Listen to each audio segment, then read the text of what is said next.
बिस्मिल्लाहिर्रहमानिर्रहीम अस्सलाम वालेकुम। How are you my YouTube family? I hope so everyone is very well. So पिछली videos में हमने feminism, first wave, second wave discuss कर लिया। आज की जो वीडियो है, आज की जो वेव है जो हमने डिस्कस करनी है वो फेमिनिज़म की थर्ड वेव है। We will discuss history and principles and we will try to understanding its principle and the history. So let's move to the next slide. हमारे पास थर्ड वेव की फेमिनिज़म का जो टाइम पीरियड है वो 1990 से 2000 तक है। मतलब हमारी 90s के लास्ट पे एंड मतलब 20s के स्टार्ट में ये जो वेव है ये स्टार्ट हुई। The third wave emerge in the response to the perceived limitations of the second wave.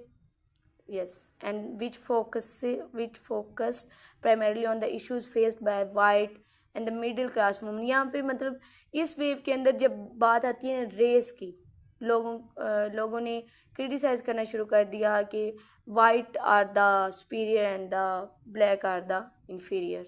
मतलब इस चीज़ को ख़त्म करने के लिए हमारे पास थर्ड वेव है। The third wave sought to address the intersectionality of the gender with race. मतलब रेस की बात की गई, class.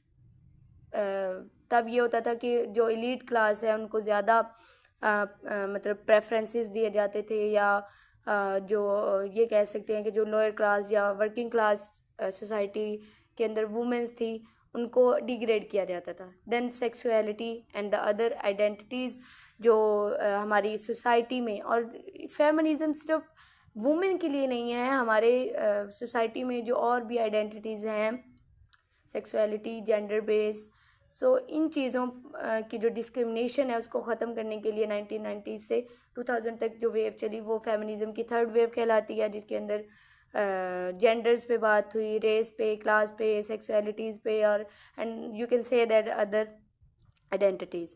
So let's move to the next slide. Important aspect क्या थे हमारे पास फेमिनिज़म की थर्ड वेव के? emphasizes on the individual experiences and the personal narratives. मतलब हर बंदा अपना एक पर्सनल नैरेटिव रखता है, उसका एक अपना इंडिविजुअल एक्सपीरियंस है। सो जो फेमिनिज़म है वो यही मतलब इम्पावर करती थी कि every person have their own rights, individual rights, we cannot discriminate with one to another. So feminist experiences थे इसके अंदर। एंड द LGBTQ+ राइट्स, मतलब ये जो हमारे पास एक टर्म है, L से लेस्बियन बनता है, G से गे बनता है, एंड बाइसेक्शनल B से बनता है, एंड ये जो सारे हमारे पास थे प्लस राइट्स, ये सारी जो चीज़ें हैं ये इंडिविजुअल पर बेस करती हैं। Every person have their individuality. And then racial justice आ गया, बॉडी पॉजिटिविटी आ गया। We can not judge negatively to the other person, any other person. We can not discriminate with the race and class and society and sexuality, genders as well. So these are the important aspect of the third wave of the feminism. So the first impact, the third wave challenged, third wave ने किस चीज़ को challenge किया? Traditional notions of the femininity and advocative for the body positive and the self acceptance. मतलब हमारी society में सिर्फ mains and women's नहीं है, बल्कि इसके अलावा कुछ और भी जेंडर्स हैं, और ये हमारे लिए एक टैबू बना दिया गया। मतलब ऐसा टैबू बना दिया गया कि हमारी सोसाइटी में अब भी अगर हम किसी के बारे में, फीमेल के बारे में या मैन के बारे में या शीमेल के बारे में, किसी के बारे में भी बात करें, तो हमारे जो एल्डर्स हैं, जो हमारे पेरेंट्स या forefathers, you can say that, वो क्या करते हैं? Don't say about them, don't talk about them. मतलब उनको एक टैबू बना दिया गया कि अगर हम उनके बारे में बात करते हैं तो we are negative and we are, you can say that, जैसे हम कहते हैं कि ये इज़्ज़त के काबिल नहीं है, ये वो, इस तरह की मतलब जो हमारी सोसाइटी के अंदर जो चीज़ें बना दी जाती हैं, वो उस चीज़ को ख़त्म करने के लिए उसने चैलेंज किया थर्ड वेव ने कि everybody have the right of the self acceptance.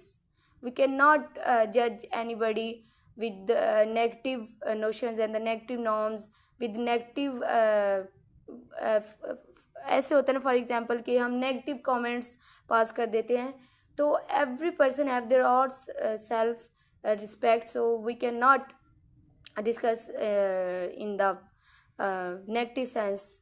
So women began challenging beauty standard and promoting the idea that all bodies are beautiful and deserving to respect. ये भी बात होगी.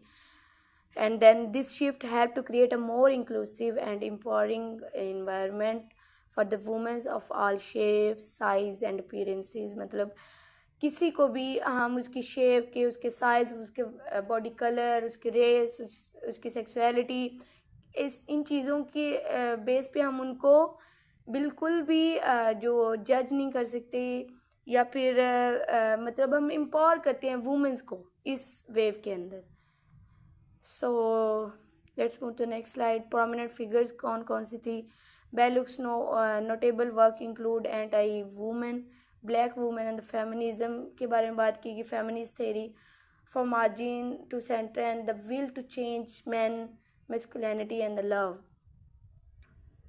So next in the Judith Butler की जो book थी known for as influential work gender trouble, जिसके अंदर feminism the supervision of the identities पर बात की गई, which explore the performative nature of the gender and its implication for feminist theory.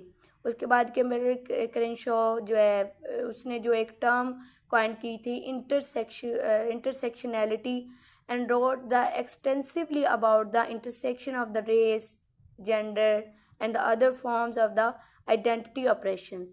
Her works includes mapping the margins, जिसके अंदर उसने वही intersectionality पे बात की, intersectionality, identity, politics, and the violence against women of the color. Colour पे बहुत ज़्यादा बात हुई कि जो वाइट वुमेंस है are the superior and the black womens are the inferior. मतलब ये जो रेस पे इन्होंने डिस्क्रिमिनेशन की, कलर पे डिस्क्रिमिनेशन की, उस पे बात की कैम्बेल क्रेनशॉ ने, और उसने इंटरसेक्शनैलिटी की जो टर्म है वो कॉइन की. सो ये हमारे पास थे प्रोमिनेंट फिगर, और ये उनकी बुक्स के cover. You can say that anti women Bell Hooks की और जूडिथ बटलर की gender trouble, and then women's at the margin. These are the you can say the literature that written on that time of third wave of the feminism. So conclusion पे आ जाते हैं. The third wave of feminism was a response to the limitation of the previous waves and the aims to make, मतलब जो third जो second wave में जो जिस चीज़ को रोक दिया गया, उन चीज़ों को इम्पावर करने के लिए थर्ड वेव आई. एंड देन इसने वुमेंस राइट्स पे बहुत ज़्यादा बात की. It emphasize the individual experiences, expanding the scope of the feminist activism, utilize technology and challenge traditional notions of the femininity. So ये हमारे पास थी हमारी फेमिनिज्म की थर्ड वेव.